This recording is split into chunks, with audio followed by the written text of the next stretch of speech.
지금 현재 우리나라를 헬조선이라고 표현을 많이 합니다. 이 헬조선이라고 하는 것은 지옥을 의미하는 헬과 그리고 우리나라를 의미하는 조선, 그래서 헬조선이라고 하는데요. 아무리 열심히 내가 노력을 하고 열심히 살아도 우리나라에서는 잘 살 수 없다는 그런 의미를 내포하고 있습니다. 청년층이나 신혼부부들, 중장년층까지 우리나라에서 지금 굉장히 어려운 삶을 살고 계시는 분들이 상당히 많습니다.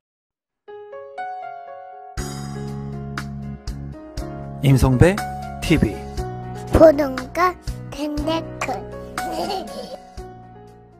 이렇게 어려운 삶을 사는 데에는 중요한 부분이 있는데요. 그것 중에 하나가 이제 주택이 없어서, 내 집이 없어서 살아가시는 분들, 그리고 내 집을 가질 수 있다는 희망이 있으면 좋지만은 이러한 희망조차 없으신 분들이 많기 때문에 헬조선의 삶을 인식하고 인정하고 살아가는 게 아닐까 싶습니다.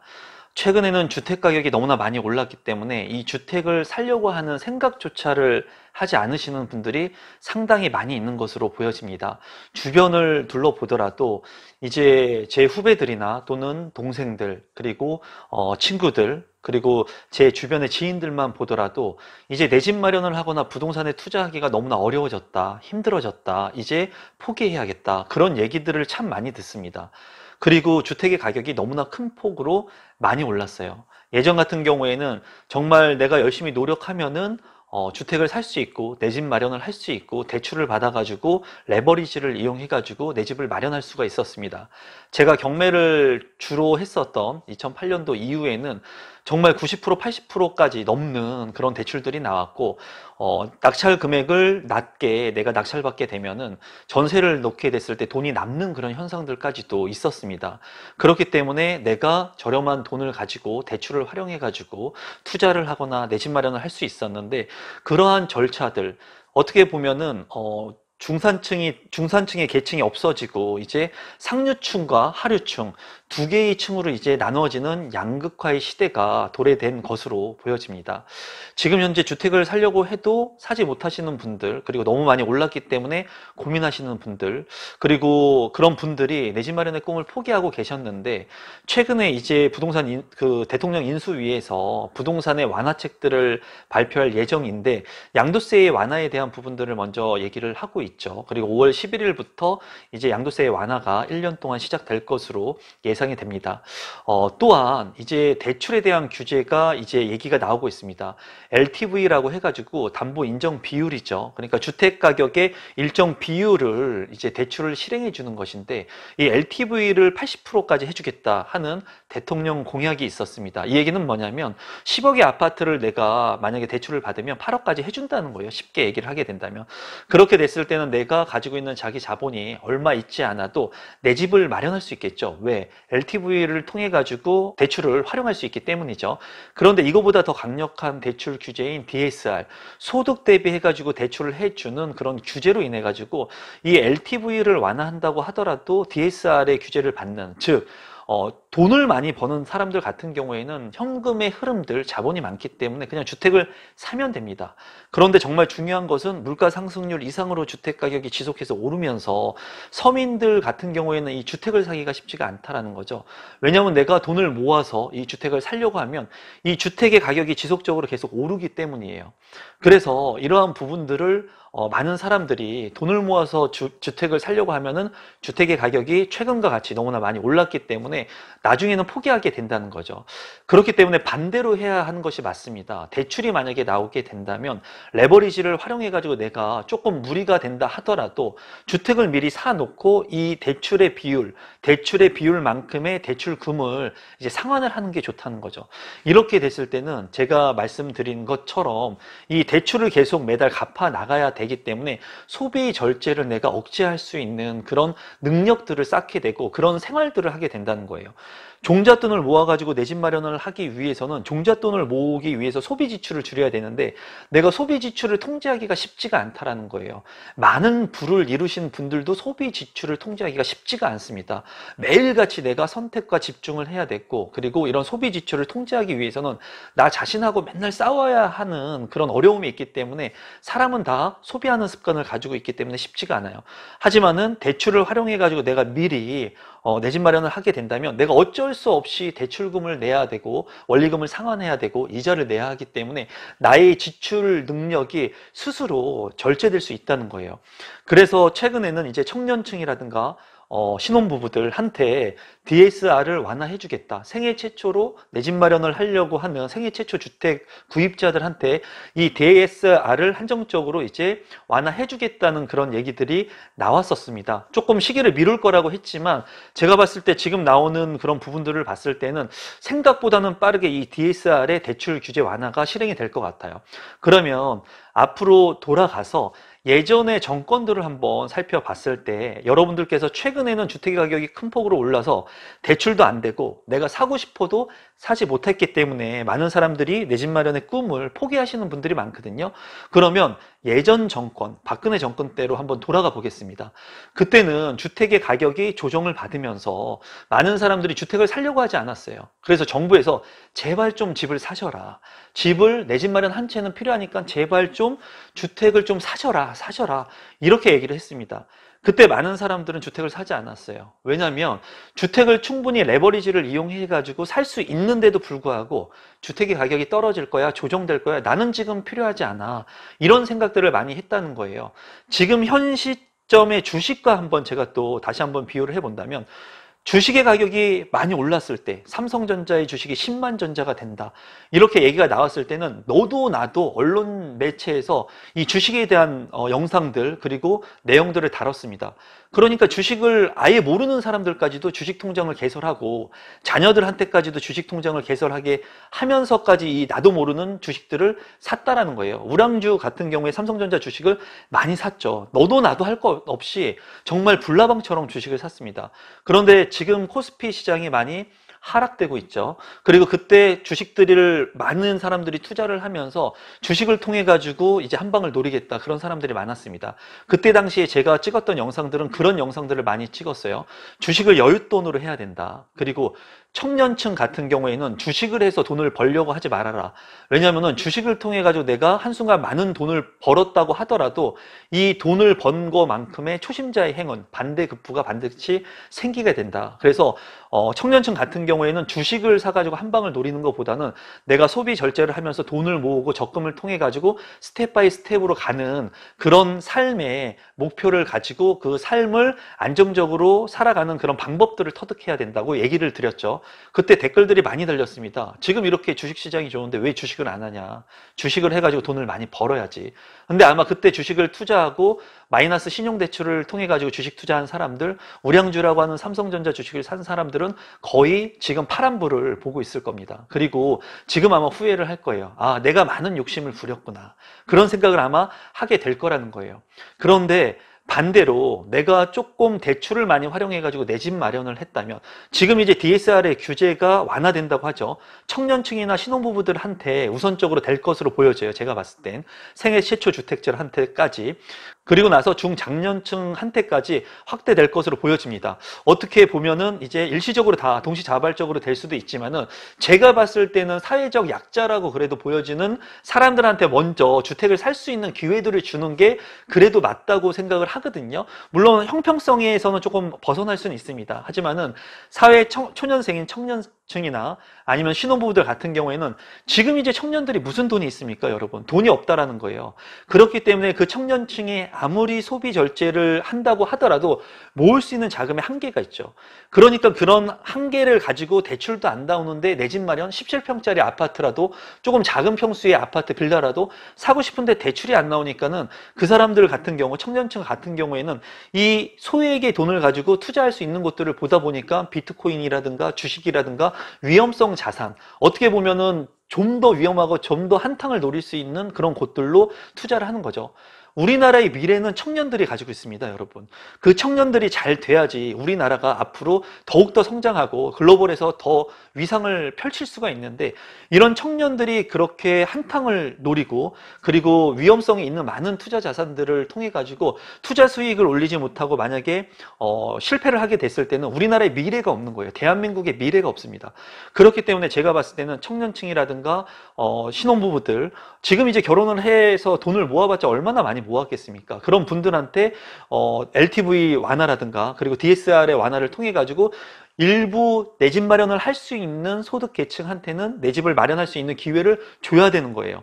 그래야지 그들이 내 집 마련을 하고 나서 내 집 마련을 하고 나서 대출을 많이 내가 가지고 있으니까는 소비 절제를 줄이겠죠. 내가 주식을 투자하고 싶어도 내가 대출금을 원리금을 상환해야 되기 때문에 내가 이 대출금을 상환하면서 내 안정적인 삶을 유지하고 소비 지출을 줄일 수 있는 그런 삶의 기반을 가져갈 수 있는 겁니다. 그러면서 돈을 좀 더 많이 벌었을 때 내가 여유 자금으로 주식도 하고 펀드도 하고 채권도 하고 여러 가지 투자를 하면서 이제 인생을 살아가는 그런 방법들을 배울 수 있다고 생각을 해요. 그래서 제가 말씀드리고 싶은 것은 이제 박근혜 정부 때 주택을 좀 사셔라, 내 집 마련하셔라 했는데 내 집 마련 안 하신 분들 지금 아마 후회하실 겁니다. 그때 내가 조금만 노력했으면 내 집을 마련할 수 있고 지금 내가 전세를 살고 있는데 계속 외곽으로 밀려나고 있는데 앞으로는 내가 돈이 있어도 전세를 살 수 없을 수도 있어요. 왜냐하면 전세의 물량은 한정적이기 때문에 그런 물량들의 핵심적인 지역들은 또 수요 공급의 법칙에 의해 가지고 가격이 또 상승할 수 있는 그런 개연성이 크기 때문이죠. 그래서 LTV의 완화 80% 하고 DSR의 완화가 이루어지게 된다면 제가 봤을 때 내 집을 마련할 수 있는 분들 그리고 그런 기회의 조건들을 갖추게 되신 분들 같은 경우에는 내가 조금 무리를 한다 하더라도 본인이 감내할 수 있는 수준에서 주택을 마련하게 된다면은 이제 그게 소비 지출의 효과를 종잣돈을 모으면서 소비 지출을 하는 게 아니라 내가 소유권을 취득한 상태에서 소비 지출을 하는 형태가 되는 겁니다. 그래서 예전에 내 집 마련을 하신 분들 같은 경우에는 이제 내가 어렵게 대출을 활용해 가지고 내 집 마련을 했지만은 이 대출금을 상환해야 하기 때문에 이 내가 소비 지출을 통제하는 것들이 몸에 배고 습관에 배게 된 거죠. 그러면서 자산의 가치가 올라가니까 2억에 샀던 집이 4억이 되고 4억에 샀던 집이 8억이 되니까 이 자산 가치의 상승분을 내가 알게 되고 또다시 이 소비 지출의 습관을 통해 가지고 모은 돈을 가지고 또 부동산에 투자하고 또는 자산이라고 하는 것에 투자를 하면서 부를 늘려간 겁니다. 부동산이라든가 주식이라든가 토지라든가 아니면 채권이라든가 이런 금이라든가 이런 부동산에 관심을 가졌던 게 시초이긴 하지만은 다른 자산들로 관심을 가지면서 자산의 규모들을 늘려가면서 이제 부를 이루게 된 거예요. 그런 분들 같은 경우에는 소비 지출에 대한 통제가 이미 하고 있죠.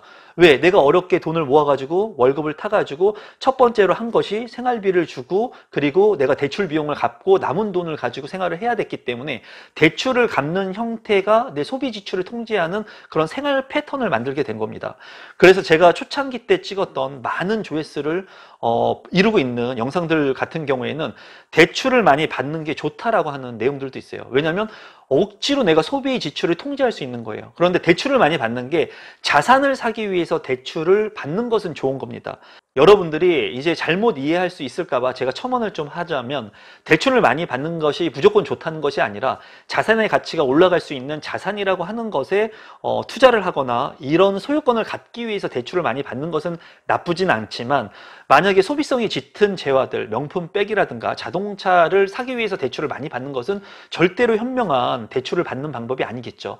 그래서 원점으로 다시 돌아오게 된다면 지금 이제 내 집 마련을 할 수 있는 기회가 오는데 대출이라고 하는 것 때문에 많은 부담감을 느끼실 거예요. 그런데 이 대출을 받고 자산이라고 하는 내 집을 마련하게 된다면 소비 지출을 통제할 수 있는 플러스의 알파의 소비 패턴까지도 내 것으로 만들 수가 있습니다. 그래서 이번에 또다시 여러분들한테 내 집 마련할 수 있는 기회를 줄 것으로 보여져요. 저는 여러분들이 무리를 해가지고 핵심적인 입지라고 해가지고 내 삶을 안정을 이제 해야 할 수 있는 만큼의 대출을 받아가지고 내 집 마련을 하는 것은 원하지는 않습니다. 다만 청년층 어쩌면 신혼부부 계층한테 대출을 활용해 가지고 내 집 마련을 할 수 있는 소중한 기회를 주게 된다면 여러분들이 한번 생각을 한번 해보셨으면 좋겠어요. 내가 이번 기회를 그냥 지나버리고 소비 절제를 통해 가지고 종잣돈을 모아 가지고 나중에 내 집 마련을 하는 게 현명한 판단인지 또는 이렇게 종잣돈을 가지고 주식이나 비트코인을 통해 가지고 이 안정성 자산이 아닌 리스크가 있는 자산에 투자를 해가지고 내가 불안정한 삶을 살 것인지 아니면 지금 내가 조금 무리를 하더라도 이런 기회가 왔을 때 대출을 활용해서 내 집 마련을 하려고 했을 때 이랬을 때 내 상황에 맞는 내 집을 미리 선점해서 대출이 좀 많지만은 앞으로 내가 열심히 살아가면서 이 대출을 상환하면서 이 대출금을 상환하는 것을 통해 가지고 소비 절제의 삶을 살아갈 수 있는 기회까지도 얻을 것인지 한번 깊이 있게 생각해 보시면 좋을 것 같습니다. 그리고 정부에서 여러분들한테 기회를 주려고 하는 그런 이유는 우리나라 국민들이 잘 살기 위해서 이런 기회들을 주는 거예요. 그리고 이런 기회를 선택할 수 있는 용기가 있는 사람들은 많지 않을 겁니다. 늘 그랬거든요. 주택이 지금 현재 많이 올랐기 때문에 주택이 반토막 나야 된다, 더 많이 떨어져야 된다, 이런 생각을 하시는 분들이 많습니다. 그거는 여러분의 생각이에요. 그런 생각을 하는 사람들만의 착각인 거죠. 10억짜리 아파트, 20억짜리 아파트, 50억짜리 아파트 비싸다고 생각하시죠? 여러분들의 기준에서 비싼 거예요. 만약에 내가 봤을 때 그 아파트가 비싸다고 생각하면은 그건 내 기준에서 내가 버는 소득 대비해가지고 비싸다고 느끼는 거예요.